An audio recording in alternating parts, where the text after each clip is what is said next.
Before a young man gets married in our times nowadays, they've watched a few movies here and there before they made tawbah and they became religious. And they have this idea of what love is and what marriage is. And, brothers come up to me all the time, brother, man, I gotta get married, man. As though like in their head, once they get married, all their temptations are just gonna poof, disappear. And life is gonna be bliss and we're gonna read Quran together, And, it's gonna be just a spiritual experience, right? And there's this fantastic view of what marriage really is. Those of you that are married are probably not even laughing right now because they're like, what?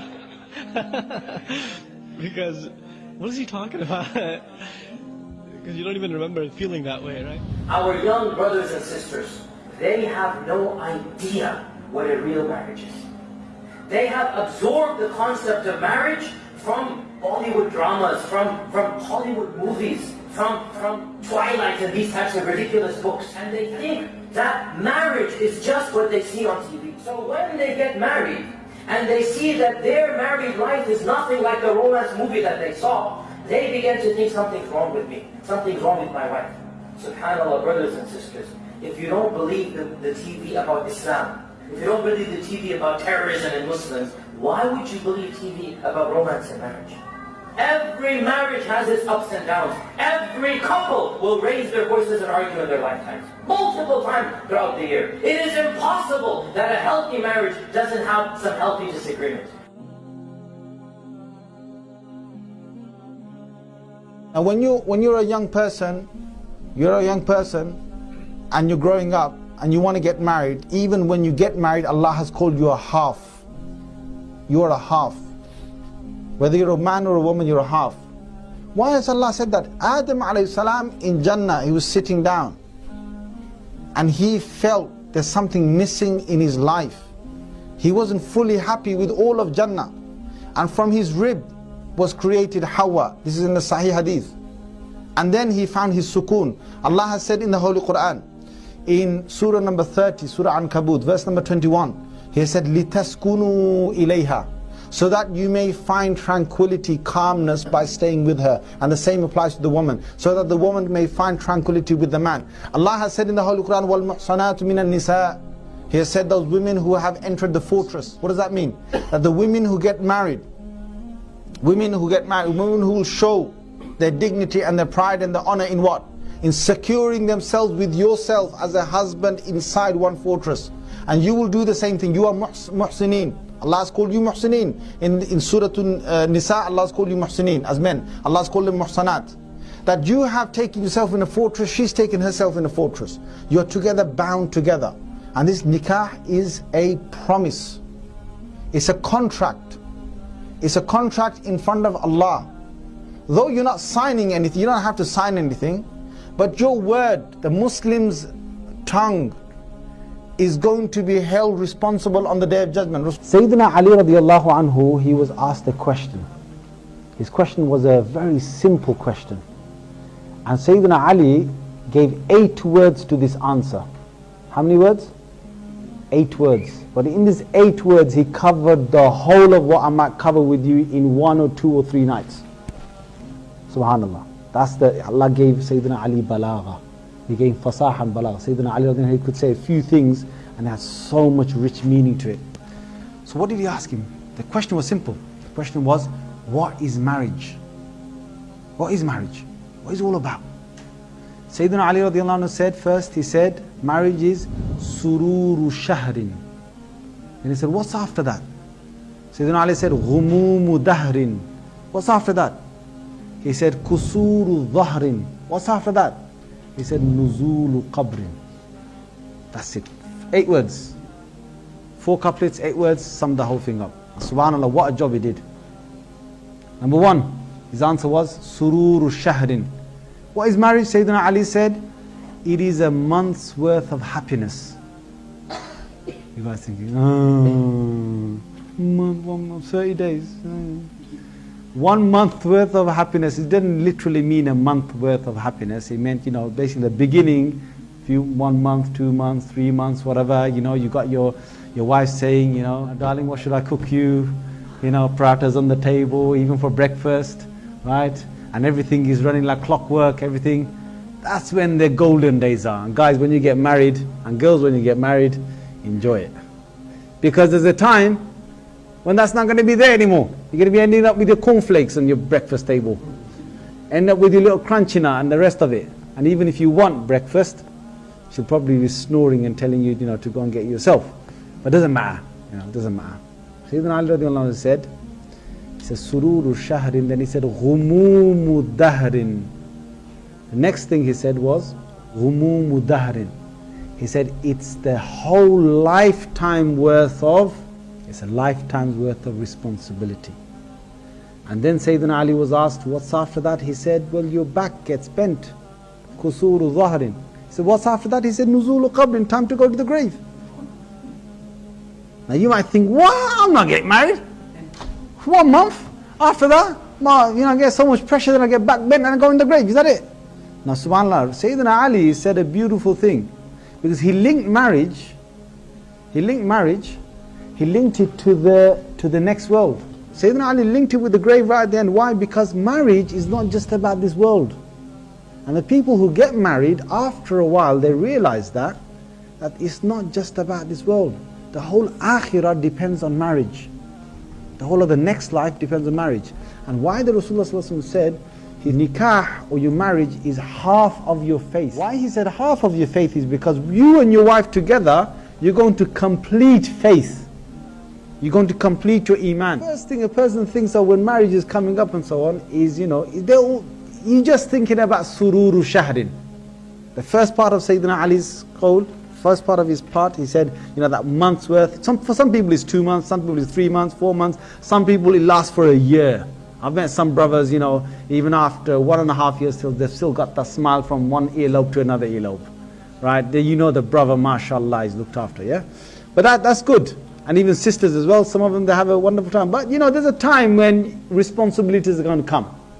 And when responsibilities come, it's not about sururu shahrin anymore, it's about ghumumu dahrin. You're going to start thinking now.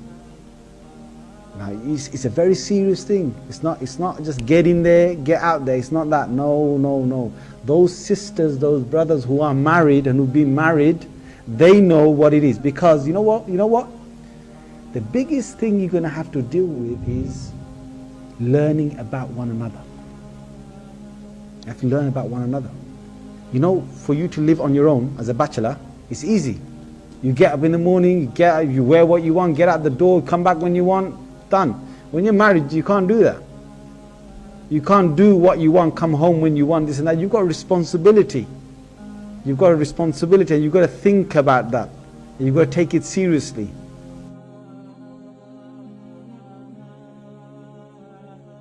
Marriage is not for enjoyment. Marriage in Islam is ibadah. It is actually worship of Allah. In the ibadah, it doesn't really matter whether you enjoy or don't enjoy. Happiness comes after fulfilling your duties properly. Even in a restaurant, when a cook makes food and he thinks that customers eat properly, they enjoy, he becomes happy. His happiness comes, from doing his duty properly. In ibadah, you get happiness, but once you have done your ibadah properly. In married life, happiness comes when you have done duty properly, means you raise family properly, your children properly, look after your wife properly, and then certainly you get satisfaction. This happiness, the real happiness. Try to understand marriage basically is ibadah. It is not an enjoyment. It has not been made to be enjoyed. And when people are confused between the means and end, the problems keep remaining. The difference between ibadah and aada is what? What people are aada, habit, to please themselves. Ibadah is to please Allah. Marriage is not to please yourself. It is what? Please Allah subhanahu wa ta'ala. When it comes to pleasing Him, then basically my happiness doesn't really matter. If my Lord is happy with me, I am happy. It doesn't matter really whether, maybe my wife actually does not respect me properly. But no, I still keep relation because it pleases my Lord. My Lord wants me to relation because He wants to family properly. I don't care about my own happiness. I really want what I'm interested in, Allah is happy. If Allah is happy, I don't care. I can sacrifice my life, my enjoyment for the sake of Allah. Same the women think, I'm actually in this relation only for the sake of Allah. I want to, help for this family. Now my husband does not understand my importance, does not actually appreciate my work, does not respect me properly. It doesn't matter to me. What matters to me that my Lord is happy. He knows what my husband does not know. He respects me when my husband does not respect me. What matters to me, what my Lord looks. I'm his slave, not my husband's slave. So try to understand properly. Slavery to Allah, not to slavery to the husband or the wife. Marriage and ibadah. In this life, if you ask anybody that what is the purpose, what you looking in the life properly, so people say that we are looking for happiness. We want happiness, success. Everybody, believers and unbelievers, everybody looking in the life happiness. They want to be happy. They want to have a happy life. Everybody. For this happy life, what they think, like in modern time, what they think, if you want to have a happy life, you need to do certain things. One is good education. Study properly, get a good degree from one of the good university in the world, like in Cambridge or Oxford, something like that. People want to have a good degree from good university. Then what? Then how can happiness come? Then they think if you can get a good degree, then you can get good job. Good money will come, good job. Then how the happiness will come? Then they say, because it's all working. There's no happiness in this thing anyway. Then they say, after that I'll buy a house. I get a house. Okay, you got a house. So what will happiness come? They say, no, after that I'll get a wife. Then what will happen is, then I become happy. But actually, it doesn't happen. You do all those things, then still not happy. People get a degree, people get a job, people get a wife, and still not happy. You can see. Ask all the people who, after such a long time, I know really, some of my friends, my students from Oxford, I know husband and wife both from Oxford, they're learned people, clever people, and they fell in love with each other, and they got married, but they're not happy. So many problems, and I keep making effort to solve the problem, sometimes reconcile between them, sometimes it works, sometimes doesn't work, still not happy. Okay. Tell me what goes wrong, what has gone wrong really? Why people are not happy? What is missing there? What is missing there is really is that you are looking for your happiness in the wrong place. This is not how to make you happy. Second thing really is, tell me you only can expect certain outcome from something which you make. So for example, you think really that I get a degree, I get a job, I get a house, and then get a wife, I become happy. It depends actually if all these things are made by you. Then outcome is problem. But your wife, is it she made by you or made by someone else? Made by Allah subhanahu wa ta'ala. She's not made by you. Your husband, is he made by you? He's made by Allah subhanahu wa ta'ala. The problem really is you have very little in all these matters. Your happiness, how can all the things that agree on which your happiness depends, actually it depends on someone else, not on you.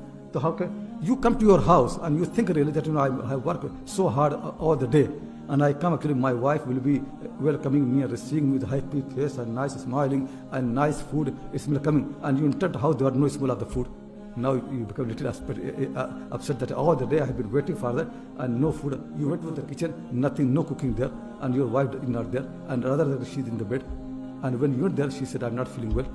And now think really, you will be so upset. But try to understand properly, because you think really the life will be run as you desire. It's not going to be run. It doesn't matter really whether you study in Oxford or Cambridge or anywhere, it's not going to run by you. Because basically your wife, before she listened to you, she listened to her Lord. If her Lord makes her ill, she has to be ill. It's not because my husband actually expects from me certain things, she always must be ready. Allah subhanahu wa ta'ala is the one who's commander. He's the Rabb. He's the one who does.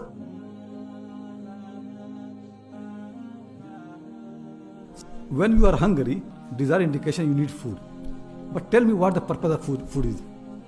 To give energy.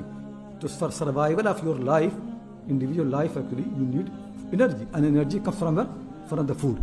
And hunger is indication of that. Similarly, survival of the mankind on the face of the earth depends on children. Because future generation means men and women meet, relation, then children come. Allah subhanahu wa ta'ala wants the future human generation to continue on the face of the earth. He wants that to continue. He could have done differently. He could have done another way would have been to after every 10 years to drop new generation on the face of on the heaven. From the tree you can give children. People can do. He could have done that, but he did differently. What he did actually, he made the family system, and from the family, from the husband and wife, new generation can come. Why? Purpose is then they can teach, they can learn, they love and mahabba and all those things. So he wanted to make family through the family. Human generation, next generation come through the family that he wanted. So basically, the whole purpose is to make a future generation. The whole purpose. And this future generation, they learn ibadah, how to worship Allah from their parents. That's what it is. This will not happen because nobody wants to tie it up with other person. So what he did, nobody wants to eat. So he put the desire there. And similarly, when the people don't want to have a relation, he put desire of the relation. So desire come there. But desire is not the purpose to fulfill the desire. The purpose is what? To have family. So if you understand this thing, then things become actually easier.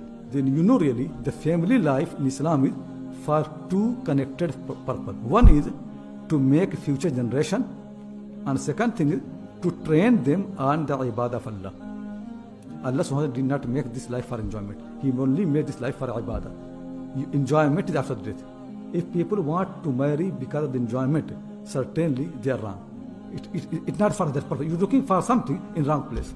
Always keep in mind that the reason I'm getting married is because now I've reached to age when I can have children, I want to have family, and then I can raise my children to Allah subhanahu wa ta'ala. So if my generation can continue, I die, and then in the future generation, they continue on the face of that, they worship Allah subhanahu wa ta'ala. That's actually what you need to do.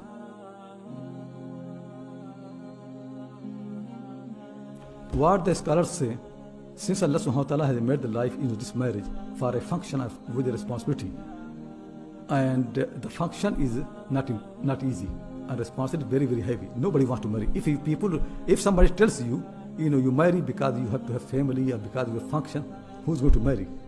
Nobody wants to have responsibility.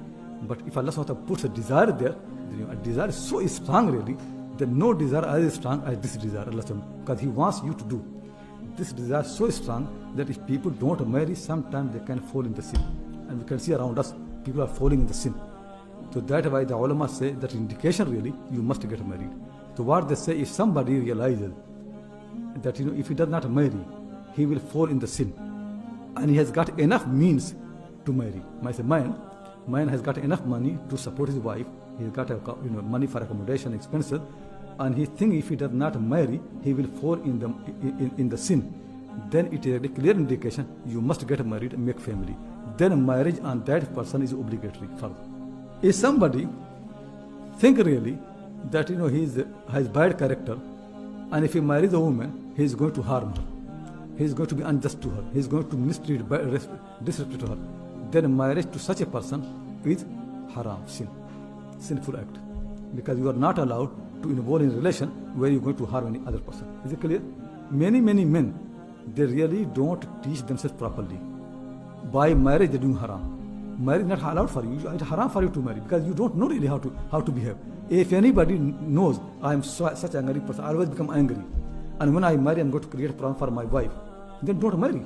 Simple thing, you have to learn. First learn how to behave properly. Before that you are not allowed to marry. So marriage for a person like that is haram. Is it clear?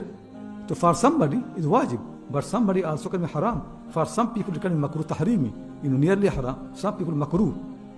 Generally, if people have good character, good manner, and they know the function of the marriage, and they have got enough means to look after the wife, and they don't think they will fall in the sin, it's still, for people like normal people, still it is recommended to marry. It is sunnah the person, they get reward for that. Still they get reward for that. Is it clear?